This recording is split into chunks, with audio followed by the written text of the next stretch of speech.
pode um órgão de apenas 1 quilo conceber o infinito? Bom, estas são as palavras provavelmente do mais renomado neurocientista da atualidade, Eric Kandel. Este homem ele traz como a mente humana, segundo Eric Kandel, mente, para São Tomás de Aquino ele menciona o intelecto humano, para esse neurocientista ele traz como a mente humana, o comportamento humano se dá através de conexões sinápticas do encéfalo, desse órgão humano.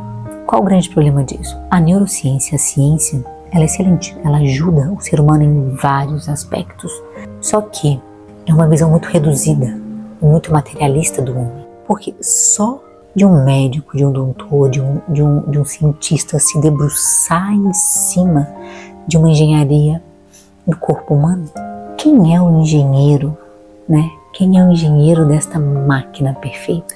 E o que esses neurocientistas e esses cientistas fazem?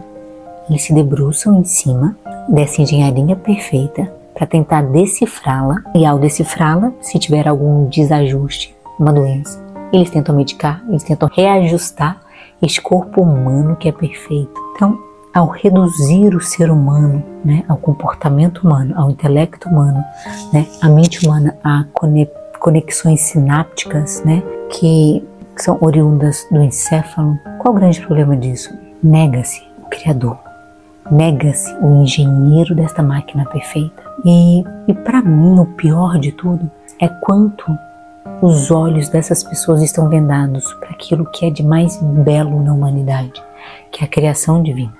Porque Deus, ao criar o mundo, ele disse criar as plantas, os animais, a água, a terra, enfim, tudo era bom. Mas quando ele criou o ser humano, ele viu que era muito, muito bom.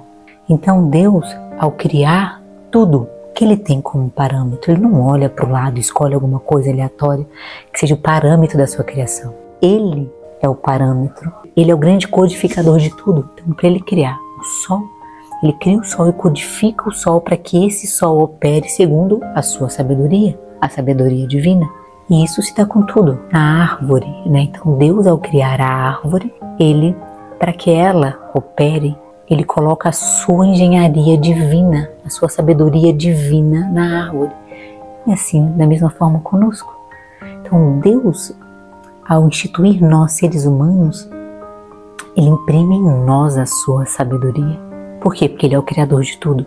Então Deus, ao instituir em nós a sua sabedoria, ao nos gerar, é o sábio, o verdadeiro sábio. Ele, ao ver um ser humano nascer nu, desprovido de garra, desprovido de presa, desprovido de pena, desprovido de couro, desprovido de pelo, penas, enfim, de qualquer meio de proteção para se instalar, o sábio, logo ao ver um ser humano nu, intuiria: este ser é muito elevado.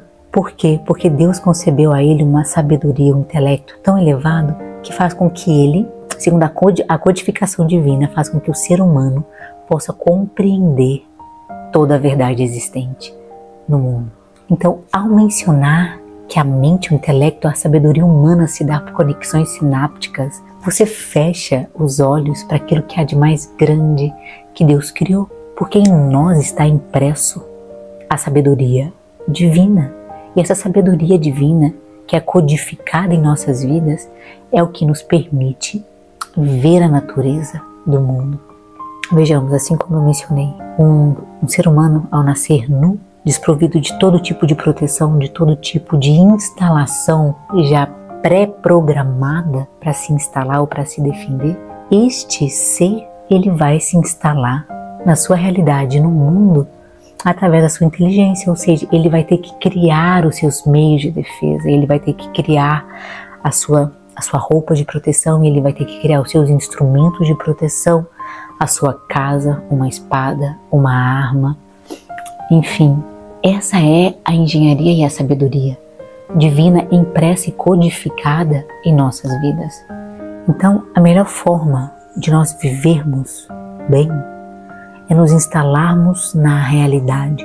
E nos instalarmos na realidade nada mais é do que, como eu sempre falo e eu repito, ver a verdade real, não a verdade que é esse recorte científico, né, que a gente acompanha, mas qual a verdade que está por trás de tudo? né? Da engenharia humana, da engenharia da natureza, da engenharia da medicina, né? De tudo. E o que é mais lindo? Como tudo foi criado por Deus, tudo. Ao nos instalarmos na realidade, estamos nos instalando em quem? Em Deus. Porque em tudo se contempla a sabedoria e a ação dele. Tenhamos, por exemplo, os animais. Os animais, eles já são pré-instalados na sua realidade. Porque eles já vêm, eles simplesmente seguem os seus instintos. Eles não têm essa rebeldia de adaptação, né? Eles nascem já com certos tipos de defesa, com garra, com presa, com pelo, com certas características que isso já o ajudam a se instalarem na realidade. Já o ser humano não. Ele é o autocausador. Ele é o instalador da sua própria realidade, devido à sua sabedoria, devido à sua inteligência, dada por quem? Por Deus. Não é uma base de conexões sinápticas que gera toda essa engenharia perfeita.